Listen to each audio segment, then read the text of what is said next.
খবরদার যুবক ভাইরা আমার, জানা ব্যভিচার, গান বাজনা, নেশা, এটাই তো তোমাদের মূল প্রবলেম এখন। আই ডোন্ট নো, আমি জানি না তোমাকে কিভাবে এটাকে রিমুভ করবো। ওয়াল্লাহি আমি কোনো মন্ত্র জানি না, আমি কোনো তন্ত্র জানি না। এই পৃথিবীতে কে এমন মন্ত্র জানে, তন্ত্র জানে, তাও আমি জানি না। আমার কাছে এমন কোনো ঔষধ নেই যেটা জাড়িবুটি বা আধুনিক মেডিকেল সায়েন্সের উন্নতির দ্বারা এমন কিছু আবিষ্কার করেছে যে বড়ি বা ট্যাবলেট তোমাকে আমি দিব বা সিরাপ দিব তোমাকে আমি, তুমি খাবা, জানা, নেশা, এগুলো থেকে তুমি মুক্ত হবা। আমার জানা নাই।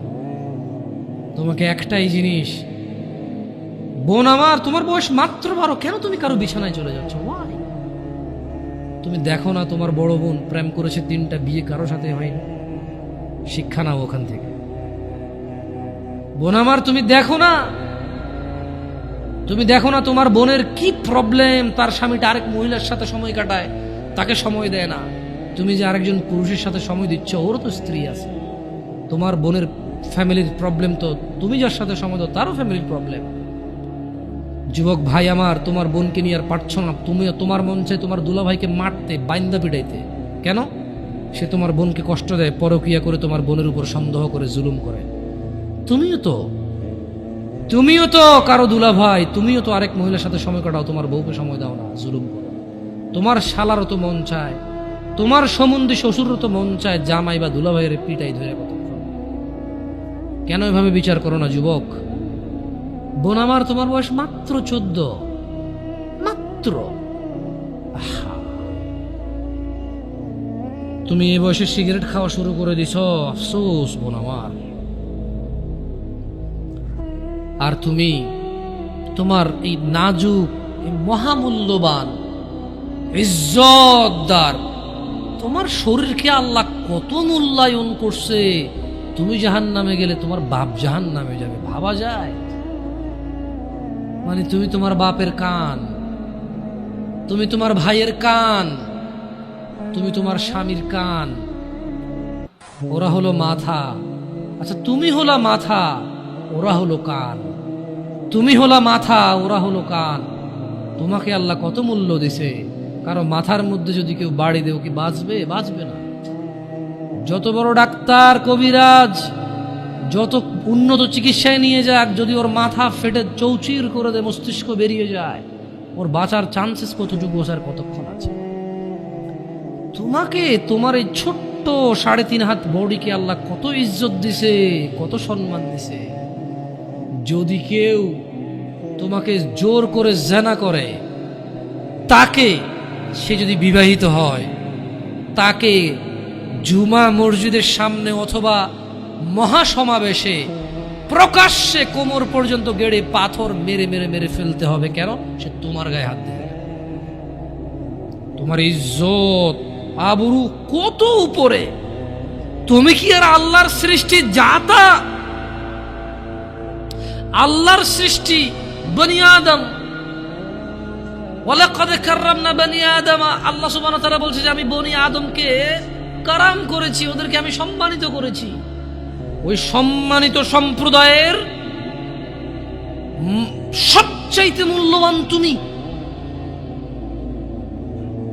তোমার ব্যাপারে এই যে মানুষগুলো, এই যে পুরুষগুলো, আদম আলাইহিস সালাম ওনার উম্মতের নবী ছিল, কিন্তু মুহাম্মদ রাসূলুল্লাহ সাল্লাল্লাহু আলাইহি সাল্লামের উম্মত যত পুরুষ, এইবার সে রাজা মহারাজা, এইবার সে কিছু একটা, সে যদি পুরুষ হয়, সে যদি মুসলিম মনে করে নিজেকে, তাকে তার রাসূলটাকে বলছে, এই আমার উম্মত যদি তুই নিজেকে মনে করিস, তবে শোন, একজন উত্তম নেক সৎ স্ত্রী দুনিয়াতে যা আছে এর চাইতে বেশি মূল্যবান। তার মানে ওই যে পুরুষ তার কাছে মূল্যবান, যেই পুরুষের কাছে নেক স্ত্রী নেই, সেই পৃথিবীতে ধনী হতে পারবে না। ধন সম্পদ, ধনী দরিদ্র তো কিছুটা কাউন্ট হয়। স্বর্ণ আছে এত ভরি, রূপা আছে এত ভরি, জমি আছে এত বিঘা, গাড়ি আছে এতটা, ব্যাংকে টাকা আছে এতটুকু, কোম্পানির মালিক হলো $10,000 বিলিয়ন, কোম্পানির প্রাইস 2000 কোটি টাকা কোম্পানির প্রাইস। এভাবেই তো ধরি দরিদ্র বিল গেটস, ওই যে কি কয় এটাকে, কি কি আছে, আম্বানি টাম্বানি, এভাবেই তো ধনী দরিদ্র হিসাব দেয়, রাইট? কিন্তু যার কাছে যেদিন বিচার হবে কে ধনী ছিল কে দরিদ্র ছিল, সেদিন যার কাছে ন্যাক স্ত্রী থাকবে না, সে ধনীদের লিস্টে আসতে পারবে না। একজনের কাছে যদি পুরো পৃথিবী আর পৃথিবীতে যা আছে, একজনের কাছে যদি পুরো পৃথিবী আর পৃথিবীতে যা আছে সবকিছু থাকে, ন্যাক স্ত্রী না থাকে, আরেকজনের কাছে যদি শুধু ন্যাক স্ত্রী থাকে, এটা বলে প্রমাণ হয় যে ন্যাক স্ত্রী, তাহলে ইসলাম ওকে ধনী বলে, কে দরিদ্র বলে, কি মিসকিন বলে? বেচারা, ও তো লাইফে সুখী না, ও কি বেচারা, আহা ওর যে মিসকিন বেচারা। তোমাকে কত মূল্য দিছে চিন্তা করছো রাসূল সাল্লাল্লাহু আলাইহি সাল্লাম? তোমাকে এটা, তুমি যা তা নও, পুরুষ তোমাকে অ্যাচিভ করতে হয়, পাইতে হয়, অর্জন করতে হয়। তোমাকে যা তা পুরুষ তোমাকে অর্জন করতে পারবে না। যে পুরুষ তোমাকে মূল্যায়ন করতে পারবে না, সেই পুরুষ তোমার সতীত্বের খেয়াল রাখতে পারবে। যেই পুরুষ তোমার মূল্যায়ন করতে পারবে না, সেই পুরুষ তোমার সতীত্বের পরোয়া করতে পারবে না, মূল্যায়ন করতে পারবে না। এটার মর্ম, এটার ইজ্জত, এটার শান্তি সে জানবে না। মিসকিন বেচারা, বোকা, হতভাগা, পাগল, দরিদ্র, ফকির, জীবনে কিচ্ছু নাই ওর, যার কাছে তুমি নেই। বোন আমার, যার কাছে তুমি নেই তার কাছে পৃথিবীর কোনো সম্পদ নেই। বোন আমার, 12 বছর 15 বছর বয়সে তুমি কেন বিবাহের পূর্বে আরেকজনকে তোমার শরীর ধরতে দাও? আর যুবক ভাই আমার, কি বলিস কি তুই? এই পৃথিবী আর পৃথিবীতে যা আছে এর চেয়ে মূল্যবান হচ্ছে এই মেয়েটা। তো এরকম মূল্যবান একটা জিনিস ওর ধরে ছুঁয়ে তুই ওকে ওর মূল্য কমিয়ে দিবি? এত বড় জুলুম ওর প্রতি তোর। তুই আল্লাহকে ভয় করিস না, তাই বলে এতটা এতটা কি বলিস তুই? তুই কি কারো গাড়ির গ্লাস ভাঙছিস জীবনে? না। কেন? ওর লস হবে। তুই কি কোনোদিন কোনো মানুষকে ঘুষি দিছিস? না, কারণ তাহলে ও বেচারা কষ্ট পাবে। তুই কি জীবনে কারো পেটে ছুরি ঢুকাই দিছিস? না, ও মরে যাবে, তাহলে ওর ফ্যামিলি ক্ষতিগ্রস্ত, লসে পড়ে যাবে। তুই কি কারো টাকা মারছিস কোনোদিন? না, তাহলে ওর ফ্যামিলি টাকার কারণে কষ্ট পাবে। তাহলে তুই কেন তুই এত ছোট ছোট বিষয়গুলো খেয়াল রাখিস যে আরেকজনের লস হবে? তাহলে তুই এই মেয়েটার জীবনটাকে তুই কি করলি? তুই পুরো পৃথিবী আর পৃথিবীতে যা আছে সবকিছু বিক্রি করলে যে সম্পদ হবে, সবকিছু অর্জন করলে যে অর্জন হবে, এর চাইতে মূল্যবান তুই ওকে সতীত্ব থেকে বের করে নিয়ে আসলি। তুই তোর সামান্য ডিজায়ার ফুলফিল করার জন্য, যেটা আল্লাহ তোর জন্য বৈধ করেছে, কবুল বললে তোর বাপের দোষ, আল্লাহর তো দোষ না, তোর বাপের দোষ, সমাজের তো দোষ না। তোর বাপ তোকে বিয়ে করে না ভাই আমার, তোর বাপ মনে করে তুই ছোট, 18 বছর বয়স তোর বাপ মনে করে তোর বাপ 16 বছর বয়সে হস্তমৈথুন করছে, তোর 22 বছর, তুই এখনো ছোট নুনু খাস, দুধু খাস। তোর বাপের অজ্ঞতা, ইসলামের দোষ দিবি কেন তুই? এটা তোর বাপ 13 বছর বয়সে চাস্তো বোন জ্যাঠতো বোন নিয়ে পালাই গেছে, এরপরে সবাই মিলে ধরে আনছে। এরপরে তোর বাপের তোর দাদারা বলছে কলিযুগ শেষ হয়ে গেছে। 20 বছর আগের কথা বলতেছি। তোর বাপ 14 বছর বয়সে লুকায় লুকায় খেরসিন ওই কি। আরে ভাই, আপনি শহরের ভাই, শহরের বয়স কট্টু হয়েছে, হ্যাঁ? আর সব মানুষ শহরে গেলে আমি দেখছি তো।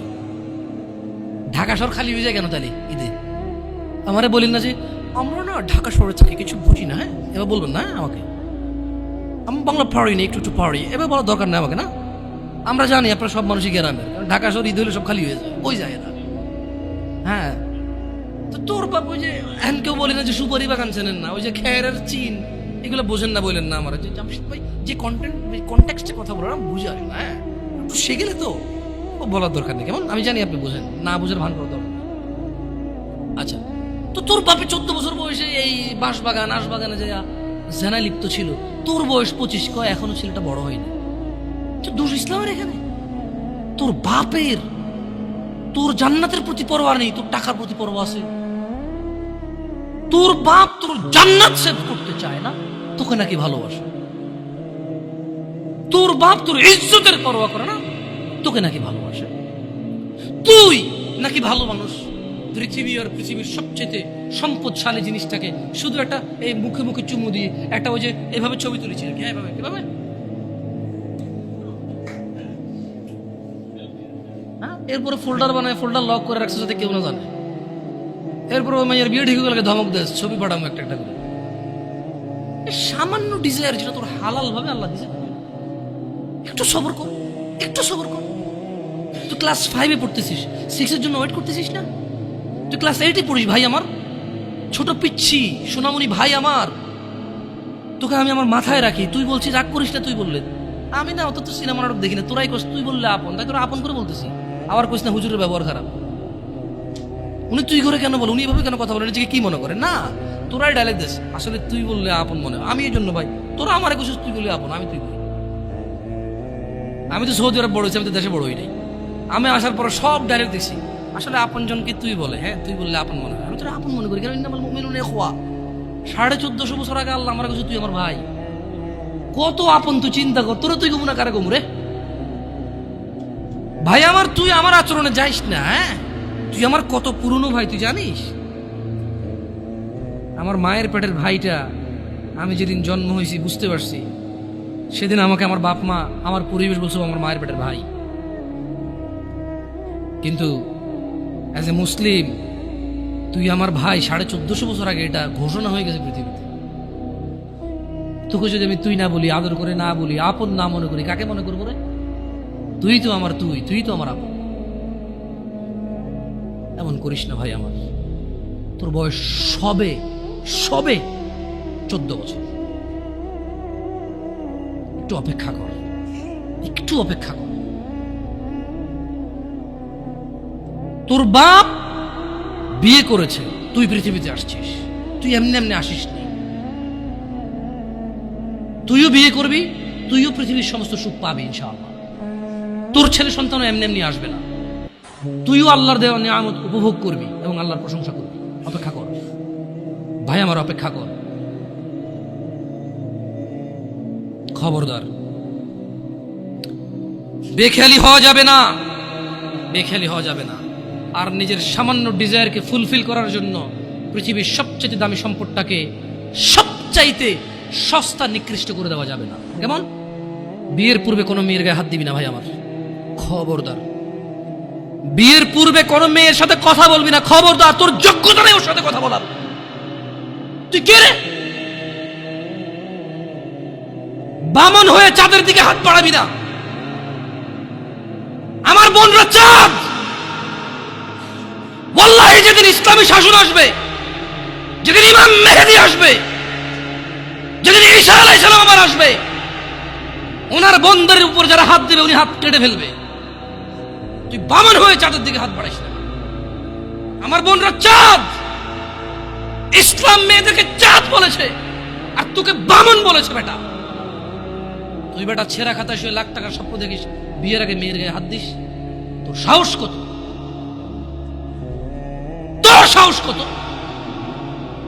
তুই জানিস না মুহাম্মদ সাল্লাল্লাহু আলাইহি সাল্লাম বলছে, নেক স্ত্রী দুনিয়াতে যা আছে ওর চেয়ে বেশি উত্তম। তুই কি করে ওর গায়ে হাত দিস বিয়ের আগে? তোর সেই যোগ্যতা আছে বল? তোকে আল্লাহ জাহান্নামে ফেলবে, তোকে আল্লাহ জ্বলন্ত আগুনে নিক্ষিপ্ত করবে, তোর শরীর পচবে, তোর শরীরের গন্ধে জাহান্নামীরা থাকতে পারবে না। তোকে আল্লাহ এত নিকৃষ্ট শাস্তি দেবে। কেন? কারণ তুই এত বড় জঘন্য কাজে লিপ্ত হয়েছিস। আমারে বুঝাস না মেয়েরা খারাপ, মেয়েরা খারাপ। আমি তো এত খারাপ দেখি না, তুই কোথায় তো খারাপ দেখিস? আমি তো দেখি তুই বেটা টেনে পড়িস মাত্র। তোকে আমি ছোট করে দেখছি না বেটা। তুমি বের হও, ছবি পাঠাও, নাহলে হাত কেটে ফেলবো আমি। দেখো আমি বিষের বোতল নিয়ে আসি, ছবি পাঠাও। তুই বেটা আমার বোনটাকে বেটা ফুসলেছিস বেটা। ফাজিল, মেয়েরা খারাপ, মেয়েদের খারাপের কারণে দুনিয়া। তুই কে রে? তুই কি মেয়েরা খারাপ? শোন, আমাদের গ্রামে প্রবাদ আছে, ধর্মীয় কথা না এটা। এখন যেটা বলছি এটা প্রবাদ, এটা ধর্মীয় কথা না। কোন মেয়ের দেখবেন হাঁটুর উপরে কাপড় ওঠে, আর নামে না বেটা। তুই উঠাইছস হাঁটুর উপরে কাপড়, ও উঠায়নি। হাঁটু পর্যন্ত তুই উঠাইছস, আর এখন সে নামাচ্ছে না। তুই মনে করিস তুই বেঁচে গেছিস না? তুই মনে করিস তুই জিনাই জেনা না? না বেটা, ও তোর সাথে জেনা করেছে, এরপরে তোকে বাদ আরেকজনের সাথে করবে, আরেকজনের সাথে করবে। আর তুই সূচনা, তুই ওকে শিখাইছিস, এটা সব গুণ তোর উপরে আসবে বেটা। তুই নিজের ছোট পাপিষ্ট মনে করিস না? তুই মনে করিস কি হয়েছে, আমি তো একটা চুমাই নিছি। আমি তোকে বলছি ছবি তুলে পাঠাও, টয়লেটে যাও, ব্লাউজ খুলে ছবি তুলে পাঠাও, জামা খুলে ছবি তুলে। ফাজিল, আল্লাহ তোকে হৃদায়ত দিকে, আমিন। ভয় পা, ভয় পা, আল্লাহকে ভয় পা ছোট ভাই আমার। সবাই বুড়া হয়ে মরে না, বহু মানুষ যৌবন্ত অবস্থায় মরে যায়।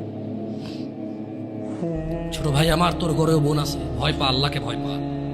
তুই এত বড় অপরাধে লিপ্ত হইস না। তুই মেয়েদের হাঁটু পর্যন্ত কাপড় তুলিস না, খবরদার, খবরদার, তুই এটা করিস না। তো মানুষ তো বেশি নাই, তারপর আলহামদুলিল্লাহ সবাইকে কবুল করুন, যেহেতু ঘরোয়া পরিবেশে।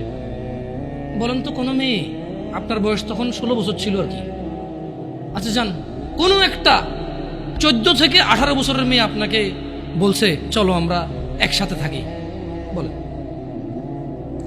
1 লাখ একটা পাবি না, 1 লাখ।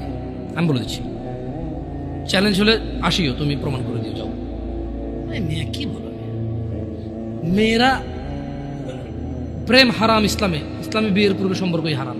কিন্তু এর মধ্যেও কোনো মেয়ে ছেলেকে বলে না কিস করো, আমাকে একটা তোমার লুঙ্গি খুলে ছবি পাঠাও, বলে না। প্রত্যেকটা ছেলে বলে, প্রত্যেকটা ছেলে বলে, এভরি সিঙ্গেল ছেলে বলে এটা।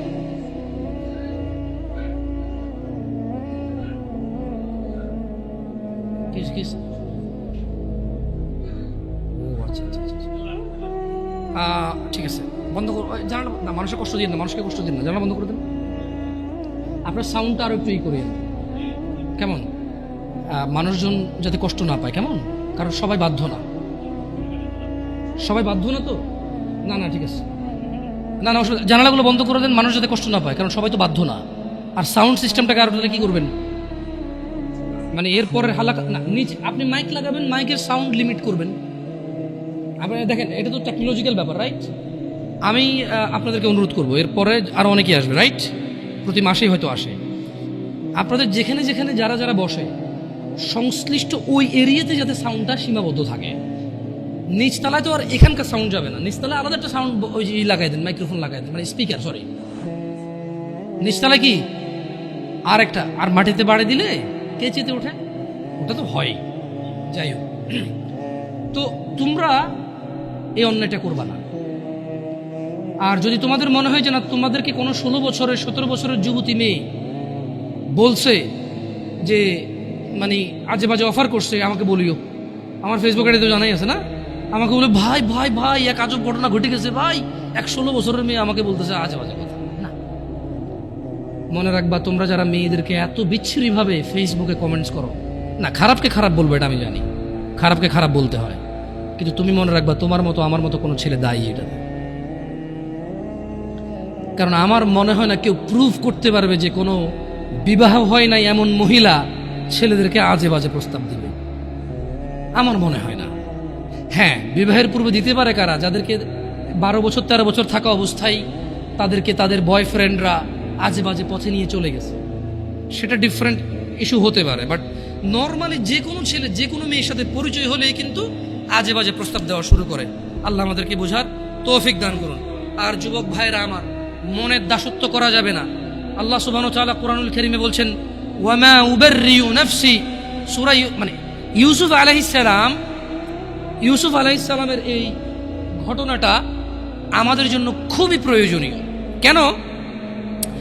এখানে আল্লাহ সুবহানাহু ওয়া তাআলা সূরা ইউসুফের মধ্যে ইউসুফ আলাইহিস সালামের একটা তথ্য তুলে দিয়েছেন আমাদেরকে। কি? ওয়ামা উবাররিউ নাফসি, ইউসুফ আলাইহিস সালাম বললেন, আর আমি নিজেকে নির্দোষ মনে করি না।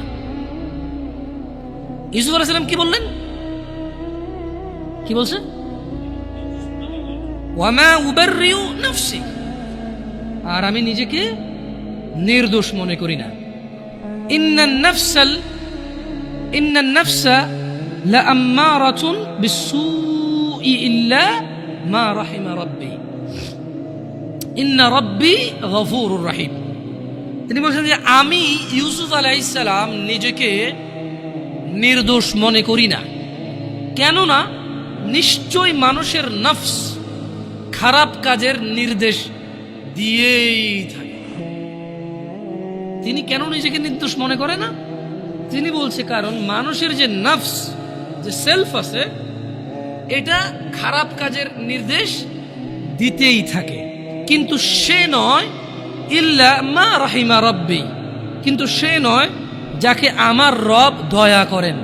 তার মানে এই পৃথিবীতে ইউসুফ আলাইহিস সালাম বলতে চাচ্ছেন যে আমি নিজেকে নির্দোষ মনে করি না, তবে ওই লোকটা যাকে আমার রব দয়া করছে, নিশ্চয়ই আমার রব অতীব ক্ষমাশীল।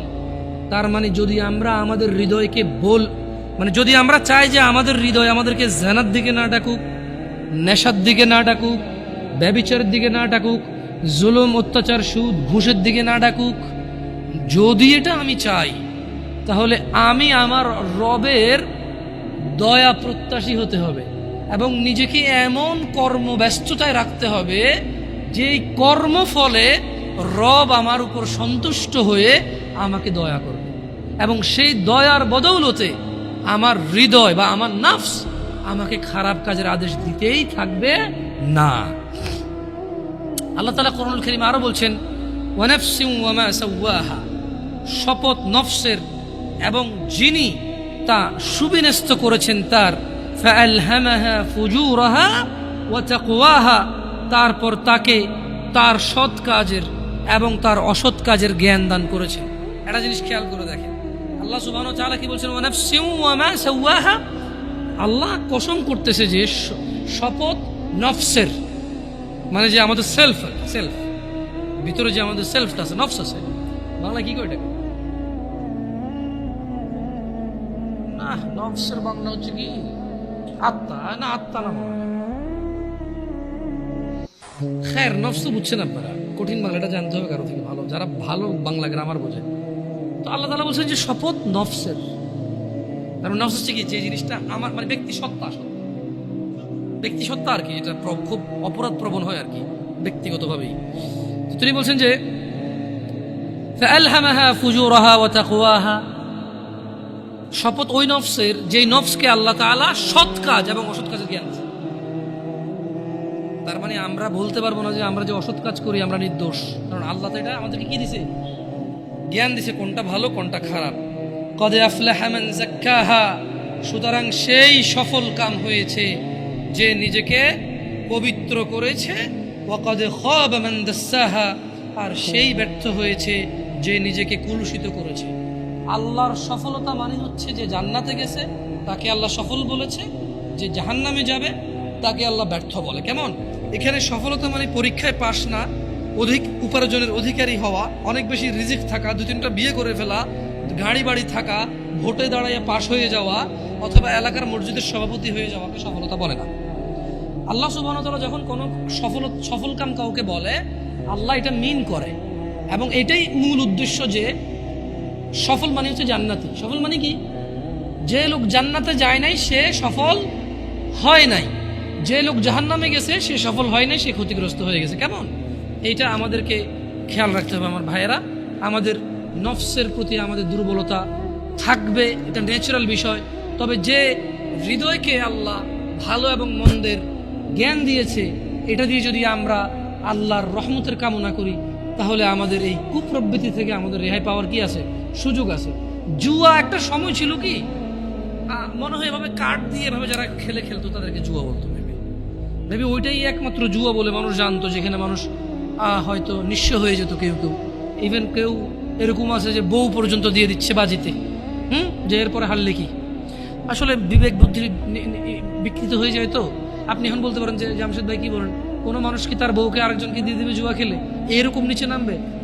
আরেকজনের বউকে, লোক নিজের বউকে জুয়া খেলতে দিচ্ছে। কত মানুষ, কত বাপ মা আছে জানে মেয়ে এখানে চাকরিতে গেলে, ওখানে গেলে, এখানে গেলে মেয়ে হয়তো অবৈধ কর্মে, মেয়ের অনিচ্ছা সত্ত্বেও হয়তো ট্র্যাপে চলে আসতে পারে, হয়তো মেয়ে ওই রকম সিচুয়েশনে পড়ে যেতে পারে যে সে তার যে তার ইজ্জত আব্রু রক্ষা করতে পারবে না। তারপরে তো বাপ মা এগ্রি করতেছে। আপনি স্বামীর কথা কেন বলতেছেন? সে জুয়া খেলে দিয়েছে এই জন্য না। অনেক ক্ষেত্রে অনেক বাপ মা মনে করে যে চোখে উন্নতি করতে হলে অনেক কিছু করা লাগে, এটা বলে। আবার হয়তো বাপ মা তো মনে এরকম আসে না, হয়তো নিজের ছেলে সন্তান তো পিওর মনে করে সবসময়। কেমন? ছোটবেলা থেকে, একদম ছোট থেকে পালে না, ইনোসেন্ট থাকে তো।